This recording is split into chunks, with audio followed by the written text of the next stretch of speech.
Israel और Hamas के बीच भीषण जंग जारी है। इजराइल हमास को खत्म करने के लिए कोई भी मौका नहीं छोड़ रहा है। गाजा पर एक बार फिर से इजराइल ने ताबड़तोड़ हमले किए हैं। इन हमलों में इजरायली सेना ने कहर बरपाया हुआ है। गाजा पूरी तरह से खंडहर बनता जा रहा है। जी हाँ, इजराइल ने जमीनी ऑपरेशन करते करते अब एक बार फिर से गाजा में हमले तेज कर दिए हैं और इस बार इजराइल ने मध्य गाजा के अल अक्सा अस्पताल पर भारी बमबारी की है। इस हमले में 3 लोगों के मारे जाने की खबर अब तक सामने आई है, जबकि एक पत्रकार के घायल होने की भी बात सामने आई है।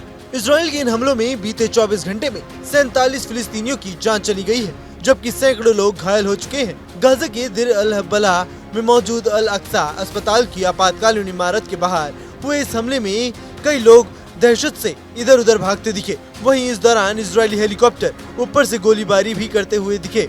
इजरायली सेना के विमान ने यहाँ विस्थापित लोगों को शरण देने वाले एक तंबू को भी निशाना बनाया। इसमें 2 फिलिस्तीनी मारे गए। इस हमले के बाद इजरायली सेना ने एक बयान जारी कर बताया कि अस्पताल परिसर में हमास लड़ाके छिपे हुए थे, उनको निशाना बनाकर हमला किया गया है। वहीं फिलिस्तीन के स्वास्थ्य मंत्रालय का कहना है कि अस्पताल परिसर में हमास का कोई लड़ाका नहीं था।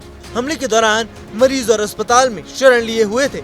इन लोगों को ही इजराइल ने निशाना बनाया है। इजरायली सेना ने पिछले 1 महीने में जबालिया और आसपास के शहरों बेइत लाहिया और बेइत हनाना को घेर लिया है और बड़े पैमाने पर अलग अलग जगहों पर हमले किए जा रहे हैं। हजारों लोग पास के गाजा शहर में भाग गए हैं।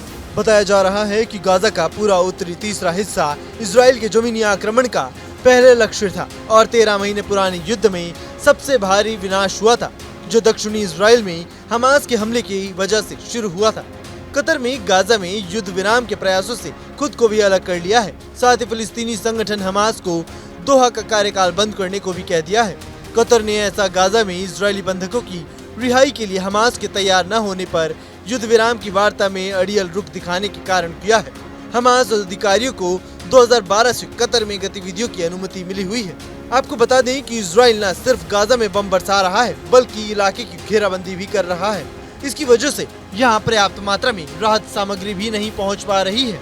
ऐसे में फिलिस्तीनी दाने दाने को मोहताज होते नजर आ रहे हैं। लोग भूख के मारे तड़प रहे हैं। अब देखना होगा कि गाजा में मासूमों की जिंदगी कब तक पटरी पर वापस लौटती है। Bureau report, news nation. News nation अब व्हाट्सएप पर खबरों की ताजा अपडेट के लिए न्यूज़ नेशन के इस QR कोड को स्कैन करें।